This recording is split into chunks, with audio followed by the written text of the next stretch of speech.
Assalamualaikum warahmatullahi wabarakatuh. Bertemu kembali kita di mata kuliah mikroindustri. Hari ini kita masuk ke sesi ke-12. Di sini kalian akan melakukan tugas terstruktur mengenai perencanaan industri kesehatan. Tentu saja industri kesehatan karena dihubungkan dengan mata kuliah kita, berarti industri kesehatannya berhubungan dengan mikroba. Ya. Jadi kemampuan akhir yang diharapkan adalah kalian mampu merencanakan secara sederhana suatu industri kesehatan dengan memanfaatkan mikroba. Latar belakangnya kenapa kalian harus mengerjakan tugas ini adalah karena ada beberapa penyakit berbahaya yang memerlukan vaksin atau antibodi monoklonal untuk mengatasinya. Dan ini bisa dilakukan dengan pencegahan dan pengobatan. Kemudian kita ketahui bahwa kebutuhan industri vaksin dan antibodi monoklonal terus meningkat dan perlunya kemandirian bangsa Indonesia dalam produksi vaksin atau antibodi monoklonal. Nah, tugas kalian adalah membuat rencana sederhana untuk industri vaksin atau antibodi monoklonal. Kalian boleh memilih salah satu, apakah mau melakukan perencanaan dalam industri vaksin atau mau membuat perencanaan industri antibodi monoklonal. Silahkan kalian pilih. Kemudian beberapa patogen yang bisa dipilih untuk bahan vaksinnya atau bahan untuk pembuatan antibodi monoklonalnya adalah ada hepatitis C, HIV, COVID-19, Zika, CMV, dan kanker. Pilih salah satu saja.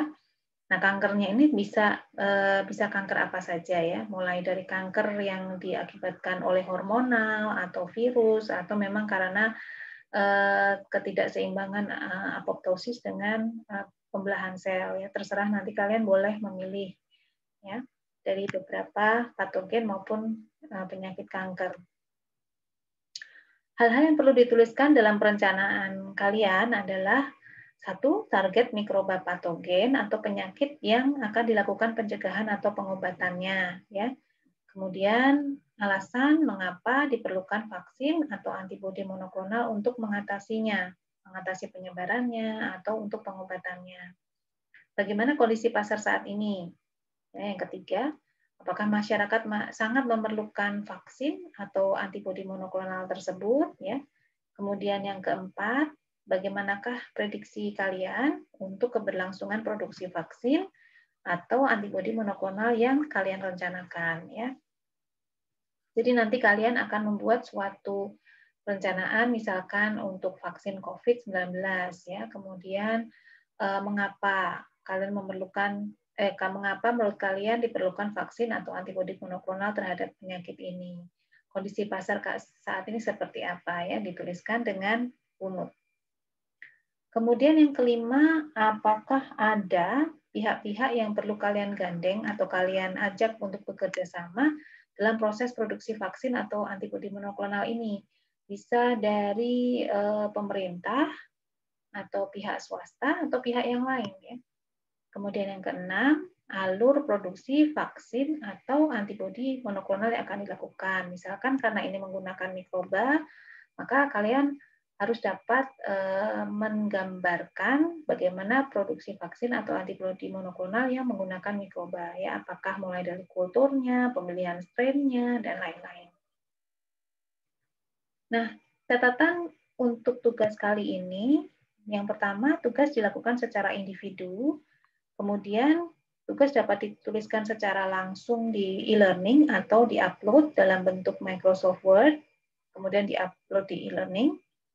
Dapat menggunakan referensi yang dibutuhkan, tapi tidak copy and paste. Jadi, misalkan kalian menemukan satu referensi yang menurut kalian sangat sesuai dengan perencanaan kalian, itu boleh kalian jadikan sebagai sumber referensi, tetapi tidak boleh setiap kata yang ada di situ diterjemahkan dalam bahasa Indonesia, kemudian di copy paste seperti itu saja, tidak. Tetapi kalian harus dapat mengemukakan dengan kalimat kalian sendiri. Yang lebih menyenangkan adalah kalian dapat menggunakan gambar. Misalkan kalian tidak bisa menuliskan dengan kalimat yang panjang-panjang atau susah dalam menuliskan dalam bentuk kalimat, kalian boleh menggunakan gambar untuk memperjelas kalimat atau penggambaran perencanaan kalian. Kemudian juga harus memperhatikan waktu pengumpulan tugas. Karena pengumpulan tugas seperti yang sebelum-sebelumnya diakhiri pada sebelum jam 12 malam di hari Rabu ya. Jadi sebelum itu harus selesai terlebih dahulu. Saya rasa itu yang bisa saya sampaikan. Semoga tugasnya tidak terlalu memberatkan kalian karena tugas ini bertujuan untuk lebih memahamkan kalian semua tentang industri vaksin maupun biofarmasetika. Demikian, wassalamualaikum warahmatullahi wabarakatuh.